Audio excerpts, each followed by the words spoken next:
Bonjour à tous et bienvenue dans cette nouvelle leçon d'algorithmique. Aujourd'hui, nous allons voir les procédures et fonctions. Dans les grands programmes, il y a souvent des bouts de code qui peuvent se répéter à plusieurs endroits. Si ces morceaux de code contiennent de nombreuses lignes, alors on peut les copier puis les coller aux endroits souhaités. Mais cette pratique révèle aussitôt ses limites et ne constitue pas une bonne solution pour un code durable et facilement maintenable.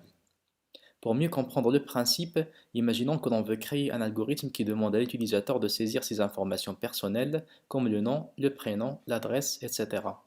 Après chaque information saisie, on souhaite tracer une ligne faite par un nombre défini de caractères soulignés. On dira par exemple que l'on veut afficher 20 caractères soulignés à chaque fois. On peut donc imaginer notre algorithme comme ceci. Bien évidemment, il aurait été plus facile d'écrire une chaîne qui contient 20 caractères soulignés au lieu d'utiliser une boucle pour. Mais l'utilité de la boucle sera dévoilée un peu plus loin dans cette vidéo. De toute façon, vous avez certainement remarqué que le code de la boucle pour a été répété à l'identique 3 fois dans l'algorithme. Avec un copier-coller, ça sera un jeu d'enfant et on ne sentira pas trop la redondance lors de la saisie. Mais imaginez un instant que l'on souhaite afficher cette ligne une dizaine de fois, voire plus. Dans ce cas, la redondance sera plus perceptible. En fait, le problème ne réside pas dans la redondance en soi, bien que celle-ci rend le code un peu plus moche. Mais le plus grand problème, c'est que le jour où vous déciderez de modifier la forme de la ligne en agissant sur le nombre de caractères ou sur la valeur de ceux-ci, alors là, il faudra passer en revue tous ces blocs de code que vous avez répétés un peu partout afin de les modifier un à un. Figurez-vous que le code redondant dans notre exemple est trop petit. S'il contenait des dizaines, voire des centaines de lignes, alors là, ça sera toute une autre histoire. La solution à ce problème consiste à factoriser le code redondant, c'est-à-dire que l'on va le déclarer une seule fois dans notre algorithme ou programme, et à chaque fois que l'on en aura besoin, on va tout simplement l'invoquer. Ce code factorisé est connu sous le nom de sous-programme. En fait, il s'agit d'une sorte de programme que l'on va intégrer dans un programme plus grand que l'on appelle le programme principal et que l'on va exécuter à la demande. Ces sous-programmes peuvent être soit des procédures ou des fonctions. Le concept de procédure et fonction est relativement similaire, à une différence près que l'on va voir plus loin. Donc, pour notre exemple, nous allons créer un sous-programme qui dans ce cas sera une procédure. Quand je dis sous-programme, alors il a la même ossature qu'un programme ordinaire, c'est-à-dire qu'il a un nom, un bloc pour déclarer les variables et un corps délimité par des buts et fins comme ceci. Le mot-clé procédure indique qu'il s'agit d'une procédure et non pas d'une fonction. Le nom de la procédure doit respecter les mêmes règles que pour les noms de variables. Concernant les parenthèses situées juste après, nous allons voir leur utilité un peu plus loin. Le bloc variable permet de déclarer toutes les variables que l'on invoquera dans la procédure courante. Ils peuvent être des variables scalaires ou des tableaux. Notez que l'ensemble des variables déclarées dans une procédure sont dites variables locales, c'est-à-dire qu'elles sont prises en compte localement au sein de la procédure courante. Donc si on veut y accéder de l'extérieur de celle-ci, alors elles seront comme inexistantes. Notez qu'il existe aussi ce que l'on appelle des variables globales, c'est-à-dire qu'elles sont reconnues partout dans le programme, y compris à l'intérieur des procédures qui y sont déclarées.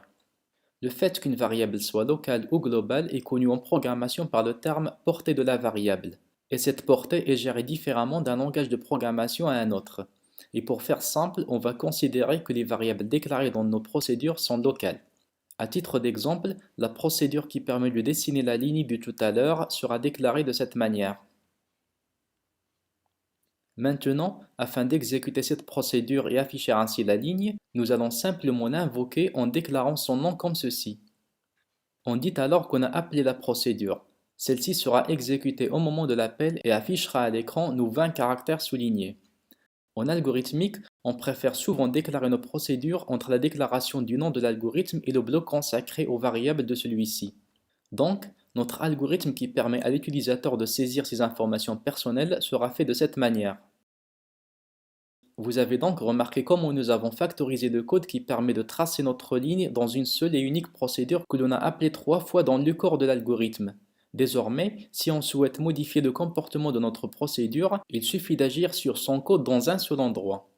Jusqu'ici, nous avons pu factoriser et réutiliser le code de traçage de la ligne plusieurs fois. Cependant, à l'appel de la procédure, celle-ci agira toujours de la même façon, c'est-à-dire qu'elle va afficher 20 caractères soulignés à chaque fois. Or, il serait mieux qu'au moment de l'appel, on exprime à notre procédure la nature des caractères à afficher et le nombre de fois que l'on souhaite le faire.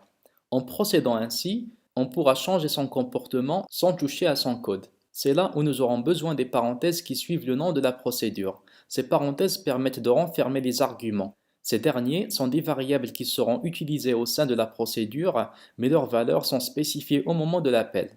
En général, pour spécifier les arguments, on procède de cette manière. Les arguments sont spécifiés avec leur type et ils sont séparés par une virgule. Au moment de l'appel, il faut renseigner la valeur de chacun des arguments tout en veillant sur le respect du type défini comme ceci. Dans ce cas, on affecte systématiquement la valeur 1 à l'argument 1, la valeur 2 à l'argument 2, etc. On dit alors qu'on a passé la valeur 1 à l'argument 1 et la valeur 2 à l'argument 2. On réécrit maintenant notre algorithme de cette manière. Lors du premier appel, l'argument NBR vaut 20 et l'argument car vaut souligné. Dans la procédure, on remplace ces deux arguments par leur valeur et on exécute le traitement. On affiche donc 20 caractères soulignés. De la même manière, on affiche 15 astérisques au moment du deuxième appel et 10 symboles plus lors du dernier appel.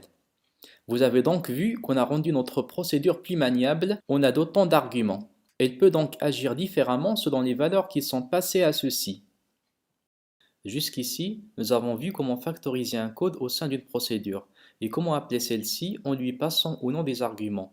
Mais imaginez qu'au moment de l'appel de notre procédure, on ne veut pas qu'elle affiche directement la ligne à l'écran, mais on veut juste qu'elle nous renvoie cette ligne-là. Ensuite, c'est à nous de décider si on va l'afficher, l'affecter à une variable de notre choix ou en faire autre chose. Si on veut avoir un tel comportement, alors on va utiliser les fonctions.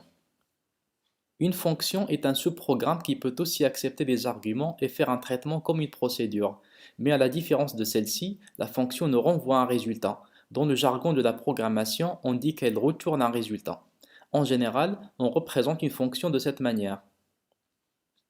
La structure de la fonction est semblable à celle d'une procédure. Cependant, on constate la présence du type de retour juste après le nom de la fonction et la ligne retourne valeur de retour dans son corps. En fait, quand on appelle une fonction, on reçoit automatiquement la valeur qu'elle retourne. Cette valeur a un type, c'est le type de retour.